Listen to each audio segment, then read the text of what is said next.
ریاکاری کی علامت. حضرت شیخ القرآن رحمت اللہ علیہ کے بارے میں مشہور ہے،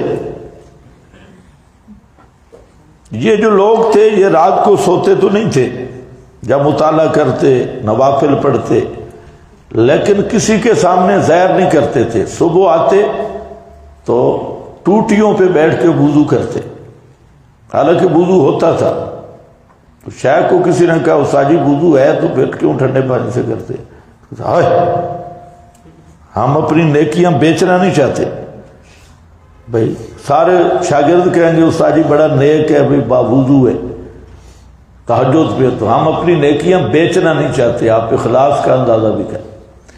اور آج کل تو کسی کو تہجد کی 2 رکعتیں مل جائیں تو حضرت تھانوی نے کہا دروازہ کھلا چھوڑ کے بیٹھا تھا. بندے نے تہجد پڑھی، دروازہ بند نہیں کیا. کسی نے پوچھا ہو رات کو دروازہ کھولے؟ اس نے کہا جبریل آنا ہے. میں نے کہا کسی اور کے گھر میں چلا جائے. تہجد پڑھی.